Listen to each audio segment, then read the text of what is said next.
Hello and welcome to a kind of a decklist video. Promise I'm probably gonna record a review today and upload it. I just felt like doing a decklist video because I played yesterday. I played Modern for the first time in like 4 years probably, and I had a blast. And I also had a budget deck because I am poor, and I'm not kidding. I only had about $30 to build a deck with. So here's what I came up with. It's 8-whack. You've seen the title. It's 8-whack. So land base. 13 mountains. 4 Castle Embereth. Mountain's a mountain, whatever. Castle Embereth. Come to play. Tapped unless you control a mountain. Taps for a red, and you can pay 1 and 2 red. Creatures you control get +1/+0 until end of turn. Really useful in the grind game, and just good to close out games that go past turn like 4 or 5 or 3. Well, turn 3. Now for the I'm gonna do this kind of like I did my Dimorphia deck list. I'm going to go through just kind of blocks. This is my artifact suite. 4 Mishra's Baubles. Actually, 4 Memnites, and as you've seen, 4 Ornithopters and 4 Voldaren Epicures.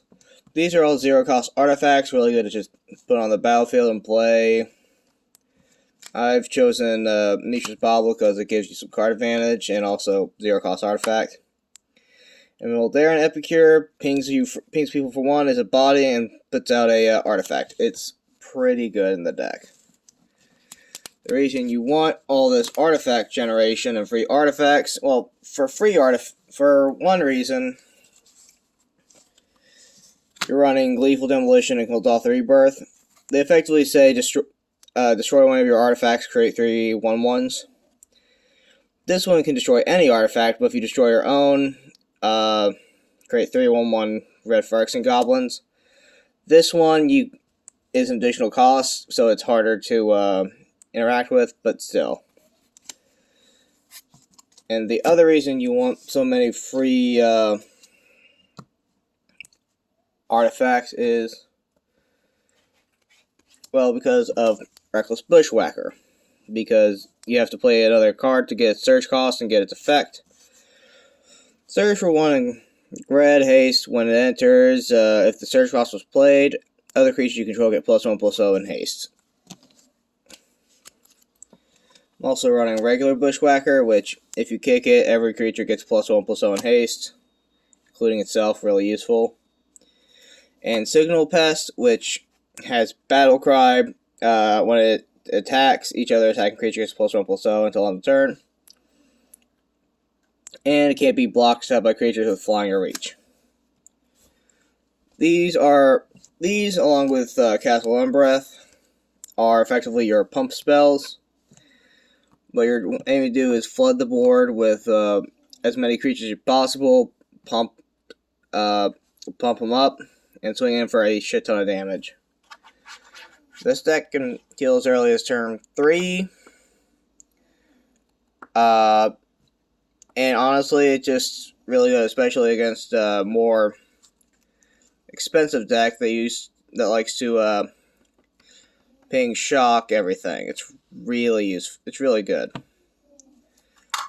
Now, the other cards in the deck are 3 Goblin Grenades, sack a goblin, deal 5 damage to any target.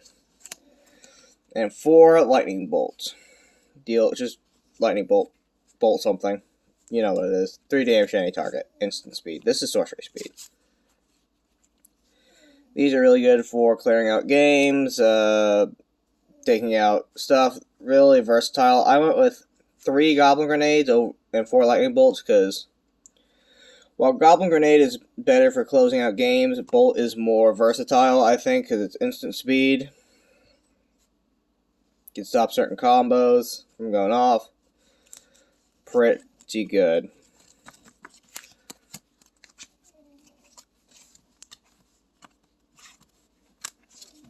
Now for the side deck.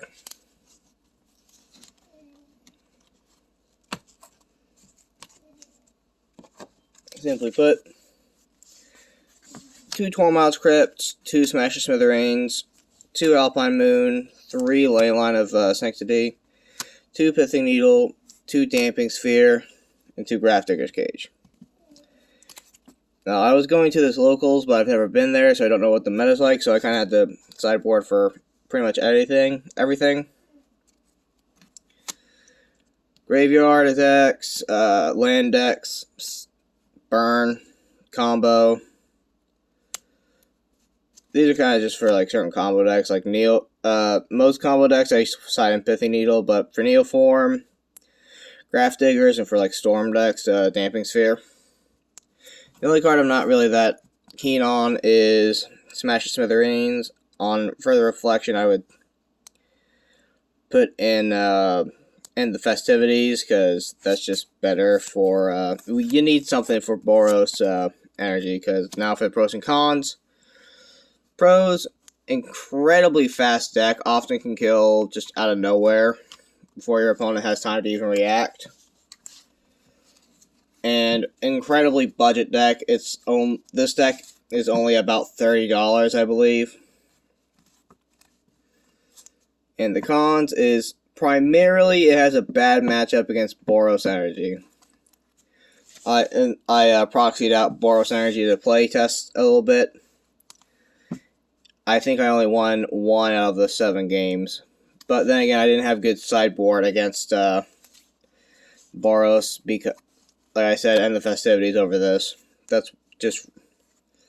Dude, I'm gonna have to fish mine out. It's like a common, too, so it's not gonna, like, bump up the price. Upgrades. There aren't many main deck upgrades, but mainly side deck upgrades.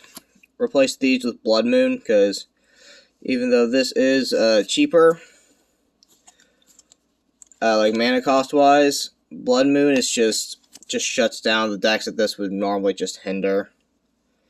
And also Amulet, even though you kind of can usually outspeed Amulet, if you can't, it's kind of hard to choose what well, I guess this does, if you know what you're playing against, this does shut down Amulet.